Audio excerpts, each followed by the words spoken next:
Hello, my name is Pooja Piraj, working as Assistant Professor in Department Computer Science and Information Technology in Kalinga University.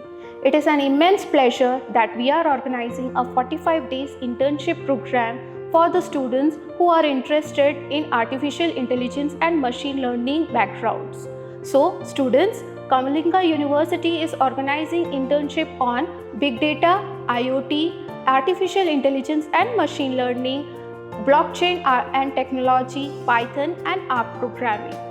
In the module Python and R programming, we will start with the basic and end with data visualization.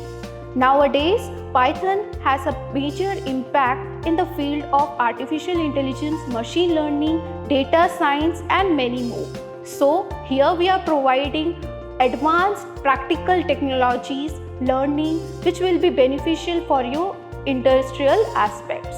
So it's my humble heart to all of you who are willing to take this opportunity.